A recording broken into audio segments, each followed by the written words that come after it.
স্বাগত জানাচ্ছি খাতুনগঞ্জ থেকে মধ্যশিলে। সাথে আছে আমি শামীম জাহাদি। অবশেষে দেশে অবমুক্ত হলো বিতর্কিত জিএম শস্য। বিটি বেগুনের 4টি জাত পরিবেশবাদীদের আপত্তির আর আদালতের স্থগিতাদেশ পেরিয়ে শস্যের বীজ বিতরণ শুরু হয়েছে। বাংলাদেশের জিন প্রকৌশলের মাধ্যমে তৈরি শস্য এটি প্রথম। ভারতে এই শস্য নিষিদ্ধ। কৃষিমন্ত্রী আশ্বাস দিলেন এ জাতের বেগুন কোনো স্বাস্থ্যের ঝুঁকি থাকবে না। আজ আমাদের আলোচনার বিষয় অবমুক্ত বিটি বেগুন। এই নিয়ে আলোচনা করতে আমার সাথে স্টুডিওতে রয়েছেন বাংলাদেশ কৃষি গবেষণা ইনস্টিটিউটের মহাপরিচালক ডক্টর মোহাম্মদ রফিকুল ইসলাম মণ্ডল এবং শেরে বাংলা কৃষি বিশ্ববিদ্যালয়ের কলিতত্ত্ব ও উদ্ভিদ প্রজনন বিভাগের অধ্যাপক ডক্টর নাহিদ জেবা। তবে মূল আলোচনা যাওয়ার আগে দেখে নেব একটি প্রতিবেদন। 2004 সালে প্রথমবারের মতো জিএম বা জিন বদলে উৎপাদিত বেগুনের জাত উদ্ভাবনের কাজ শুরু করে কৃষি গবেষণা ইনস্টিটিউট। তখন থেকেই শুরু বিতর্কের, যা আদালত পর্যন্ত গড়ায়। বিটি বেগুন স্বাস্থ্য ও পরিবেশের জন্য ক্ষতিকর এমন অভিযোগে তা নিষিদ্ধের দাবি পরিবেশবাদী অনেক সংগঠনের। তবে আদালতের রায় নিয়েই অবশেষে 4টি জাতের চারা বিতরণ শুরু করেছে সরকার। অনুষ্ঠানে কৃষিমন্ত্রী জানান, দেশে ও বিদেশে বিটি বেগুনের স্বাস্থ্য ঝুঁকি পরীক্ষা করে বাজারজাতের উদ্যোগ নেওয়া হয়েছে। বেগুনের খাদ্যমান ও রাসায়নিক উপাদানসমূহ দেশি বিদেশি উন্নত গবেষণাগারে পরীক্ষা করা হয়েছে। কোনো ধরনের অপ্রত্যাশিত ও অনিয়ন্ত্রিত ঝুঁকি পাওয়া যায়নি, যা মানব স্বাস্থ্য, জীবজন্তু ও পরিবেশের জন্য কোনো কুফল বয়ে আনতে পারে। এই বেগুনের সবচেয়ে সুবিধাজনক দিক হলো কীটনাশক ব্যবহার না করলেও এতে পোকার আক্রমণ হবে না। এছাড়া কৃষক নিজেই এ জাতগুলোর বীজ উৎপাদন ও সংরক্ষণ করতে পারবে। আমাদের কৃষকরা বেগুন উৎপাদনে উক্ত শত্রু পোকা দমনের জন্য এক মৌসুমে 60 থেকে 180 বার স্বাস্থ্য ও পরিবেশের জন্য মারাত্মক ক্ষতিকর কীটনাশক প্রয়োগ করে থাকেন।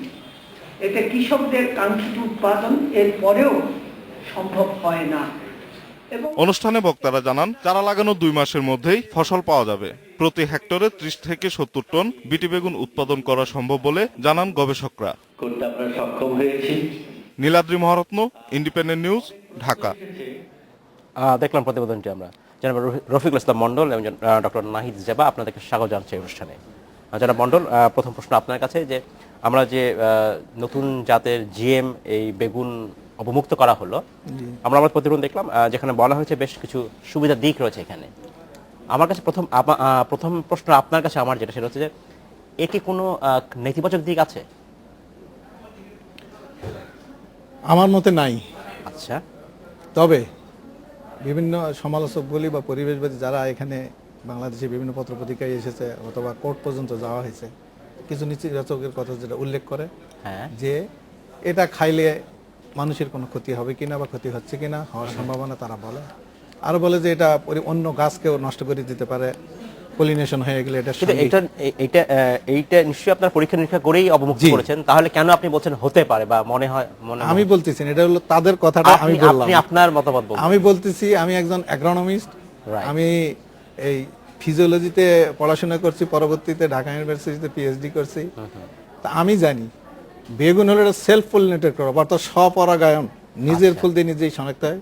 আমাদের বেলা যেমন সরিষা কিন্তু এক ফুল থেকে অন্য ফুলে মৌমাছির মাধ্যমে পরাগায়ন হয়, যার ফলে দুটো ক্রস পলিনেটেড ক্রপ। এটা আমাদের self pollinated crop.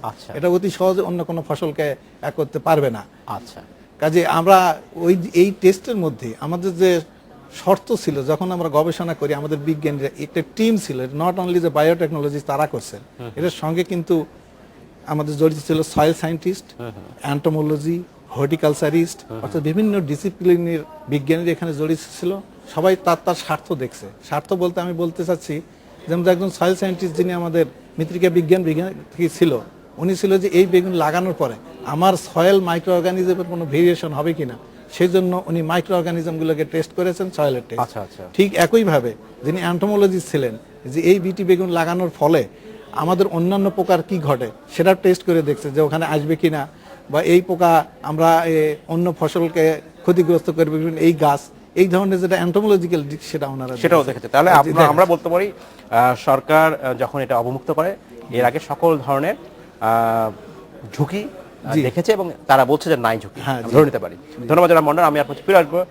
Doctor Nahid Zeba, আপনার কাছে প্রশ্ন, আপনার কি মনে হয় যে ডক্টর মন্ডল যেটা বললেন যে কোনো ঝুঁকি দেখছেন না তিনি বা সরকার দেখছে না এই নতুন জাতের বেগুনে, আপনি কি এর সাথে একমত কিনা? আমিও একজন প্ল্যান্ট বায়োটেকনোলজিস্ট এবং জেনেটিক্স বিশেষজ্ঞ, জেনেটিক্স অ্যান্ড প্ল্যান্ট ব্রিডিং এর প্রফেসর। তো আমার সাবজেক্টই এই ট্রান্সজেনিক বা জিএমও তৈরি করা এবং এগুলা নিয়ে রিসার্চ করা। রাইট। তো আমার কথা হচ্ছে ট্রান্সজেনিক বা জিএমও এগুলি তৈরি করার আমাদের রিসার্চ অবশ্যই খুব প্রয়োজন। অবশ্যই কারণ প্রয়োজন। নিয়ার ফিউচারে ইনক্রিজিং পপুলেশন অফ বাংলাদেশ আমাদের ট্রান্সজেনিকের উপর নির্ভরশীল হয়ে যেতে হবে। তবে সেই ক্ষেত্রে যেহেতু এটা ম্যানমেড, আর্টিফিশিয়ালি এটা জিন কেটে জিনের ভিতর আরেকটা জিনের অংশ, ডিজায়ার জিনের অংশ ঢুকিয়ে ওইটাকে রিকনস্ট্রাক্ট করে তারপরে আমরা এটা প্ল্যান্টে ইনসার্ট করছি। রাইট।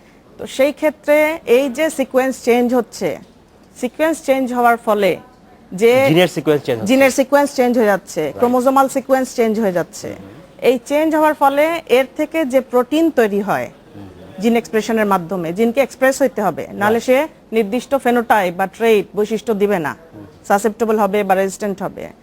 এই যে চেঞ্জ হয়ে যাচ্ছে, এই চেঞ্জ হলে আমরা বিটি হয়তো রেজিস্ট্যান্ট পাবো ব্রিঞ্জাল ফ্রুট অ্যান্ড শুট বোরারের এগেনস্টে, কিন্তু এর সাথে যে সিকোয়েন্স টোটাল চেঞ্জ হয়ে গেল, অন্য প্রোটিন যে তৈরি হচ্ছে ওইটার যে সাইড এফেক্ট হবে, কারণ প্রিভিয়াসলি বিটি কর্ন হয়েছে, বিটি কটন হয়েছে এবং সবগুলোতেই সাইড এফেক্ট পাওয়া গেছে বিভিন্ন দেশে। আচ্ছা। তো সেইগুলার উপরে কতটুকু পরীক্ষা নিরীক্ষা হয়েছে, কারণ এটা অনেক দীর্ঘমেয়াদী, অনেক কিছুর উপর পরীক্ষা করতে হয়। কিন্তু এই যে আমরা যদি এই বিষয়টার বিটি সাথে বেগুনের কথাই বলি, আমি জানি যে বাংলাদেশে হলো কিন্তু ভারতে হয়নি, ফিলিপাইন হয়নি, আবার অনেক দেশে আছে যেমন সম্ভবত কানাডা, সেখানে ওদের অ্যাপ্রুভ হয়েছে। তাহলে কি ভিত্তিতে হলো তাহলে? কোথাও এটা মানে টোটালি রিজেক্ট করা নাই, ডিলে করতে বলছে, আরো পরীক্ষা নিরীক্ষার জন্য বলা হয়েছে। তো আমাদের দেশেও এটা আরো পরীক্ষা নিরীক্ষা দরকার। কোন জায়গাটা পরীক্ষা নিরীক্ষা করতে বাকি ছিল, যেখানে ডক্টর মন্ডল বলছেন যে তারা সরকার সকল পরীক্ষা করার পরে এটা অবমুক্ত করেছে, রিলিজ করেছে। আচ্ছা, সকল পরীক্ষা আপনার মতে কোন জায়গাটা ঘাটতি? আমার মতে হচ্ছে প্রথম হচ্ছে আমাদের যে চেঞ্জ প্ল্যান্ট বিটি ব্রিঞ্জাল যেটা, সেইটাই কি অরিজিনালিটি থাকবে কিনা, কারণ এই যে প্রোটিন চেঞ্জ হচ্ছে ওইটার অনেক মানে বৈশিষ্ট্য চেঞ্জ, হয়তো ভালো জিন আছে, সেই ভালো জিনটা সেটা আপরেগুলেটেড ডাউন রেগুলেটেড হয়ে, এগুলি সায়েন্টিফিক টার্ম, জেনেটিক্সের টার্ম, হয়তো প্রোটিন চেঞ্জ হয়ে যাবে এবং ফেনোটাইপ ভিন্ন, হয়তো সল্ট রেজিস্ট্যান্ট ছিল কিন্তু বিটি হয়তো ঠিকই শুট বোরারের এগেইনস্টে কাজ করলো কিন্তু হয়তো সল্ট সাসেপ্টেবল হয়ে গেল। এই পরীক্ষাগুলি বিটির মানে শুধু ব্রিঞ্জালের ক্ষেত্রেই করা দরকার। তারপরে ধরেন বিটি ক্রপের সাথে যদি নন বিটি ক্রপ পাশাপাশি, আমাদের দেশ তো অনেক বড় না যে 1 মাইল দূরে আমি আরেকটা ক্রপ কাল্টিভেশন করব, সেই ক্ষেত্রে কন্টামিনেশন হয়ে যাবে, এই বিটি জিনটা নন বিটিতেও চলে যাবে ব্রিঞ্জালে। এইটা হতে পারে, কি হতে পারে? পলিনেশনের মাধ্যমে হতে পারে। পলিনেশনের মাধ্যমে এই জিনটা ওখানে চলে যাবে, কারণ পলিনেশন হইলে বাদ থেকে পোলেনটা চলে যায় ওখানে, ওখানে গিয়ে ফার্টিলাইজেশন হয়, পলিনেশন ফার্টিলাইজেশন হয়ে তারপরে হয়, তো সেখানে পুরা জিনটাই চলে যাবে। আচ্ছা, এটার যা জিন অর্ধেক পুরা জিন ওখানে চলে যাবে। আপনাদের ফিরে আসবো। ডক্টর মন্ডল, আপনার কি মনে হয়েছে যে ডক্টর জেবা যেটা বলছেন যে রিস্কের কথা বলছেন যে পলিনেশন হতে পারে, নন বিটি ক্ষতি হতে পারে, আপনাকে এই বিষয়টা দেখেছেন একবার ভেবে? এটা আমরা দেখেছি, আমরা বলতেছি এটার সঙ্গে আমাদের যে টিম সেও জড়িত ছিল, যে অন্য গাছকে নষ্ট করে কিনা। আমরা যেখানে পরীক্ষাগুলো করেছি, এই বাংলাদেশ কৃষি গবেষণা ইনস্টিটিউটের 7টা রিজিওনাল স্টেশনে বা 7টা স্টেশনে আমরা একই সঙ্গে টেস্ট করেছি। ফিল্ড টেস্ট শেষের দিকে আসে, প্রথমে তো কনফাইন্ড ছিলাম শুধু গাজীপুরে, পরে এই গত 4 বছর ধরে আমরা বিভিন্ন স্টেশনে, যেমন রংপুর আমাদের স্টেশন আছে, জামালপুর, তারপরে ঈশ্বরদী, যশোর, বরিশাল, হাটহাজারী, চিটাগাং, আচ্ছা, এই সমস্ত লোকেশনে কিন্তু আমাদের ট্রায়াল করা হয়েছে। আপনি হয়তো জানেন আমরা তো করেছি 9টা ভ্যারাইটিতে এবিটিজিন ইনসার্ট করেছি, তার মধ্যে শুধু 4টে আমাদের রিলিজ হয়েছে, আর 5টা আছে সেগুলো আমরা রিলিজ করব। এই 9টা ভ্যারাইটি কিন্তু এই দেশেরই পপুলার ভ্যারাইটি, আমরা নিয়ে শুধু জিন ইনসার্ট করেছি। এবং গত 4-5 বছর ধরে যে আমরা কিন্তু যেখানেই করেছি, এটা একটা এর মধ্যে কিছু ইনস্ট্রাকশন আছে আমাদের বায়োসেফটি রুল অনুযায়ী, যেটা ইনক্লোজারের মধ্যে করতে হবে, সহজে হিউম্যান হেলথে ক্ষতি করে না, এই জাতীয় পরীক্ষা কি করেছেন? হ্যাঁ, এই জাতীয় পরীক্ষা আমরা আমাদের দেশে কিন্তু করার মতো ফ্যাসিলিটিস নাই। তাহলে আমরা কেমন করে বুঝলাম? আমরা এই ধরনের টেস্টগুলো ইন্ডিয়া সহ, ইন্ডিয়াতে ম্যাক্সিমাম হয়েছে, অন্য যে সমস্ত ল্যাব এক্রিডিটেড ল্যাব যারা টক্সিকোলজি টেস্ট করতে পারে, বিভিন্ন ধরনের খাওয়ার জন্য যে উপকারী, আপনারা জানেন মানুষকে খাওয়ায় টেস্ট করা হয় না, এটা বিভিন্ন পশু পাখি বা র্যাট হতে পারে, rat rabbit হতে পারে, হ্যাঁ, rat হতে এগুলোকে পারে। খাওয়ায় টেস্ট করা হয়েছে, সেই রেজাল্ট ভিত্তিতেই আমরা কিন্তু এখন এই যে জোর গলায় বলতেছি যেটা খাইলে ক্ষতিগ্রস্ত হবে না, এই ধরনের রিপোর্ট আমাদের কাছে আছে এবং আমরা সেই জন্যই বলতেছি, নইলে আমরা তো এই ধরনের সবগুলো টেস্ট করিনি। আমাদের যে ফ্যাসিলিটিস আছে, আপনারা জানেন ঢাকা বিশ্ববিদ্যালয় পুষ্টি ইনস্টিটিউট, আচ্ছা। তাদের কিছু ফ্যাসিলিটিস বলতে কি বোঝায়, তাদের যে বিটি এবং নন বিটি আগে থেকে যে আছে সেটাকে নন বিটি বলতেছি, এর মধ্যে নিউট্রিশনাল কোনো ভেরিয়েশন হয়েছে কিনা এটার জন্য, এবং পাশাপাশি কোয়ান্টিটেটিভ কোনো চেঞ্জ হয়েছে কিনা, মাইক্রো নিউট্রিয়েন্টের কোনো চেঞ্জ, তারা পরিষ্কারভাবে, এবং গত বছরে 2012তেই আমরা ফাইনাল তাদের কাছ থেকে সর্বশেষ রেজাল্ট নিয়েছি, পরিষ্কারভাবে ওনারা দেখাচ্ছেন যে বিটি বেগুনের নন বিটি বেগুনের মধ্যে নিউট্রিশনাল কোনো ভেরিয়েশন নাই, কোনো মাইক্রো। ধন্যবাদ ডক্টর জেবা। আপনার কি মনে হয় যে নিউট্রিশনাল কোনো ভ্যারিয়েশন থাকছে না? আচ্ছা, আপনার আমি বলছি। অভিজ্ঞতা কি বলে? আমি বলছি, হ্যাঁ হ্যাঁ, এই যে বিটি ব্রিঞ্জালের আগে বিটি কর্ন হয়েছে, রাইট। তারপরে সয়াবিন যদিও বিটি না, কিন্তু অন্য জিন হার্বিসাইড রেজিস্ট্যান্ট জিনের মধ্যে দেওয়া হয়েছে, তারপর হচ্ছে বিটি কটন হয়েছে। তো এই সবগুলার ক্ষেত্রে নানা রকম রিসার্চ আছে, এগুলার কোনো সাইড এফেক্ট আছে কিনা। তার মধ্যে হিউম্যান হেলথ অবশ্যই এফেক্টেড হয়। এই ধরনের পরীক্ষা করা হয়েছে এটা কিনা, আগে পাওয়া গেছে যখন কর্নে কর্নের বিটি, এই ধরনের পরীক্ষা আমাদেরও করতে হবে ব্রিঞ্জাল রিলিজ করার আগে। আচ্ছা। কারণ এখানে দেখা গেছে 93% প্রেগনেন্ট ওমেন, 80% বেবিজ এবং 67% নন প্রেগনেন্ট ওমেন এবং ফিটাস অর্থাৎ গর্ভে যখন সন্তান থাকে Right. সেই অবস্থায় বিটি টক্সিন প্রচুর পরিমাণে পাওয়া গেছে। আমি পার্সেন্ট বললাম 93 পর্যন্ত, 97 পর্যন্ত বিটি টক্সিন পাওয়া গেছে, এবং এটা অন্টারিও এবং কানাডাতে এই পরীক্ষাটা করা হয়েছে। এটা হলো একটা। এরপরে দেখা গেছে অ্যালার্জিক রেসপন্স, অ্যালার্জি হয় আচ্ছা। যদি ওইটা বিটি টক্সিন যায় পেটের ভিতরে, সেখানে যদি থাকে তাহলে ডাইজেস্টিভ সিস্টেম প্যারালাইজ হয়ে যায়, তখন এটা ইনডাইজেশন মানে। ডক্টর রেজা ধন্যবাদ। আমাদের সময় হচ্ছে বিরতিতে যাবার, ফিরে এসে আমরা আবার আলাপ করব। সময় হলো একটা বিরতিতে যাবার, ফিরছে শীঘ্রই, সাথেই থাকবে। স্বাগত আরেকবার খাতুনগঞ্জ থেকে মঞ্চে। আজ আমরা কথা বলছি অবমুক্ত বিটি বেগুন নিয়ে। এই নিয়ে আলোচনা করতে আমাদের সাথে স্টুডিওতে রয়েছেন কৃষি গবেষণা ইনস্টিটিউটের মহাপরিচালক ডক্টর মোহাম্মদ রফিকুল ইসলাম মণ্ডল এবং শেরে বাংলা কৃষি বিশ্ববিদ্যালয়ের কলিতত্ত্ব এবং উদ্ভিদ প্রজনন বিভাগের অধ্যাপক ডক্টর নাহিদ জেবা।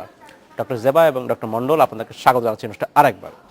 ডক্টর মণ্ডল, এবার প্রশ্ন আপনার কাছে, যে আমরা বিভিন্ন সময় জেনেছি যে যুক্তরাজ্যে একটা আইন আছে যেখানে বলা হয়েছে যে জমিতে বিটি জাতের ফসল লাগানো হবে তার অন্তত 20% জায়গায় ফাঁকা রাখতে হবে যাতে নন বিটি ক্রপ চাষ করা যায়। তো এই জাতীয় বিষয় বিধান কি আপনারা রেখেছেন, বা কৃষকদের জি। আর কিছু সচেতনমূলক যে দরকার ছিল? আমরা যে সরকার বা পরিবেশ মন্ত্রণালয় যে অনুমতি দিয়েছে, অনুমতির অন্যতম একটা শর্ত কিন্তু ওটা আছে, এবং আমরা যে প্রোডাকশন প্ল্যান তৈরি করেছি, প্রোডাকশন প্ল্যানের মধ্যে এক একজন কৃষককে 1 বিঘা জমির জন্য দিয়েছি, আর সঙ্গে সঙ্গে বলেছি যে সবার শেষের যে লাইন এবং প্রথম যে লাইন, এই দুটো নন বিটি রাখতে হবে, ওই ভ্যারাইটির নন বিটি আমরা রাখবো। আচ্ছা, যদি তারা না রাখে? এই প্রথম বছর তো আমরা পরামর্শ না থাকলে কোনো অসুবিধা নেই, কারণ কৃষকের জমিতে তো অলরেডি আসি, যেটা ওনারা বলেন যে বেগুন তো আসি সব নন বিটি, আমাদের এটা বিটি।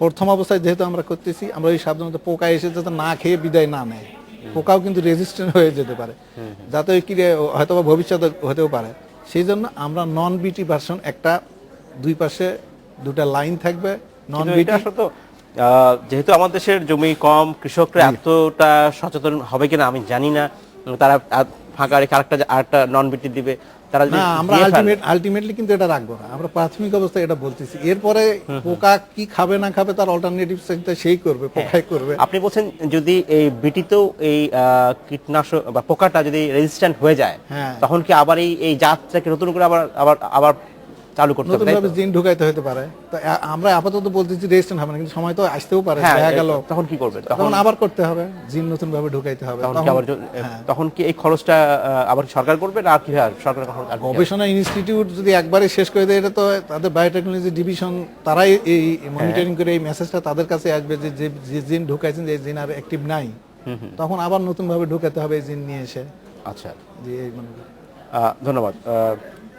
ডক্টর জেবা, আপনার কাছে প্রশ্ন, আমরা বেগুন ছাড়াও যদি অন্য কথা বলি, যে অন্য কি কি শস্যে বা ফসলে এই বিটি বা জিওমো আমরা কি করতে পারি, অ্যাডাপ্ট করতে পারি, বা বিটি জিনটা, বিটি জিনটা? বিটিটা অলরেডি কর্নে হয়ে গেছে, কটনে হয়ে গেছে, পেঁপেতেও হয়ে গেছে। আমাদের দেশে আমাদের দেশে না কোনোটা, আমাদের কোনোটাই না। প্রথম ব্রিঞ্জাল প্রথমেই শুরু হলো, প্রথমে রিলিজ। আসলে এরকম জিএমও ক্রপ অনেক তৈরি হয়ে গেছে, আচ্ছা বিভিন্ন ক্রপ, অলমোস্ট সব ক্রপেই মোটামুটি, ইভেন অনেক উইড গুলাতে এবং ওয়াইল্ড স্পিসিস গুলাতেও হয়ে গেছে, কিন্তু রিলিজ হয় নাই। এই যে বিভিন্ন এই টেস্ট গুলার কারণেই রিলিজ হয় নাই। রিলিজ হয়ে যাওয়াটা তো সোজা না আর কি, এটা অনেক পরীক্ষা নিরীক্ষার বিষয়। সবচেয়ে বড় হচ্ছে যেগুলি আমরা খাবো, কোনো সেটা বেশি- ওষুধ অথবা ফুড ক্রপ, এইগুলার ক্ষেত্রে আমাদের খুব বেশি মানে রিসার্চ, এক্সটেন্সিভ রিসার্চ দরকার। যেমন দেখা যায় যে ব্রাজিলিয়ান একজন সায়েন্টিস্ট ডক্টর মোজামো, এগুলি সব লেটেস্ট 2013 সালের রিসার্চ। আচ্ছা হ্যাঁ, তারপর ইনি ব্রাজিলিয়ান, আরেকজন হচ্ছেন প্রফেসর জো কিউমিন্স, উনি হচ্ছেন western Ontario, American scientist professor. ইনারা দেখেছেন যে এই যে রেড ব্লাড সেল, যেটা লোহিত রক্তকণিকা, সেটা ক্ষতিকর। সেইটা ক্ষতিগ্রস্ত, ড্যামেজ হয়ে যাচ্ছে। সেটার যে হিমোগ্লোবিন, যেটা অক্সিজেন নিয়ে যায় টিস্যুতে এবং অর্গানে, সেইটা ড্যামেজ হচ্ছে, যার ফলে অক্সিজেন পায় না, টিস্যু ড্যামেজ হয়ে যায় এবং অর্গানও ডিজেনারেশন হয়। এটা হচ্ছে। তারপরে হচ্ছে ইলিয়াম, আমাদের যে ডাইজেস্টিভ সিস্টেমে ইলিয়াম, সেটা ক্ষতিগ্রস্ত হচ্ছে। তো এই জিনিসগুলো আসলে খাবার জন্য, যেগুলো ওষুধে আমরা জিএম ব্যবহার করব, সেটা এখানে থাকে। সেই সব ক্ষেত্রে এই জিনিসগুলি খুব বেশি রিসার্চ। ধন্যবাদ ডক্টর মন্ডল। যেটা সাধারণত পরিবেশবিদরা বলে থাকে যে কোনো ফসল করা জিএমও ফসল হলে এই বীজটা আবার প্রতি বছর কৃষক কিনতে হয়, কিন্তু আমরা এই ক্ষেত্রে বোধহয় সেটা ব্যতিক্রম হচ্ছে। জি। এটা কি করে আমাদের সম্ভব? আমার হাতে এই- সময় খুব কম, সংক্ষেপে যদি কাজ বলেন। সংক্ষেপে আপনারা জানেন যে আমাদের দেশে এখন হাইব্রিড আছে, কৃষককে হাইব্রিডের বীজ প্রতি বছরই কিনতে কিনতে হয়, হ্যাঁ। আর আমাদের এটা হাইব্রিড না, এটা কৃষক ইচ্ছা করলে নিজে বীজ রাখতে পারবে। রাইট, বীজ রাখতে এটা পারবে। সবচেয়ে বড় অ্যাডভান্টেজ। আর সিড কোম্পানি বা আমাদের সিডের দোকানদারের কাছে বারবার তাকে যেতে হবে না, সেটা একটা সুবিধা। আর যেটা উনি বললেন যে পৃথিবীর বিভিন্ন দেশে, এটা আমরা হলাম 29তম দেশ, 28টা দেশে অলরেডি চলতেছে। এখন মার্কিন যুক্তরাষ্ট্রে 70 মিলিয়ন হেক্টরতে এতে জিএমও ফসল চাষ হচ্ছে। তার প্রধানত আপনারা জানেন সয়াবিন, ভুট্টা এবং পেঁপে সহ আর কিছু ফসল। ধন্যবাদ। কানাডা, অস্ট্রেলিয়া, ধন্যবাদ সব ধন্যবাদ দেশই হচ্ছে। ধন্যবাদ জি। ডক্টর মন্ডল। আমাদের সময় আজকে শেষ করতে হচ্ছে, তবে আমরা আশা করব যে আপনি যেটা বলছিলেন যে গবেষণা চলতে থাকবে, আমরা আশা জি। করি গবেষণা চলবে এবং যদি কোনো ক্ষতিকর কিছু হয় সেটা আমরা তাহলে অবশ্যই সেটা আমাদের address ধন্যবাদ করার ডক্টর চেষ্টা মন্ডল, করব। ধন্যবাদ ডক্টর জেবা, এবং অসংখ্য ধন্যবাদ। এই ছিল আজকের মতো খাদ্য গল্প। আমাদের সাথেই থাকবেন, দেখা হবে আবার।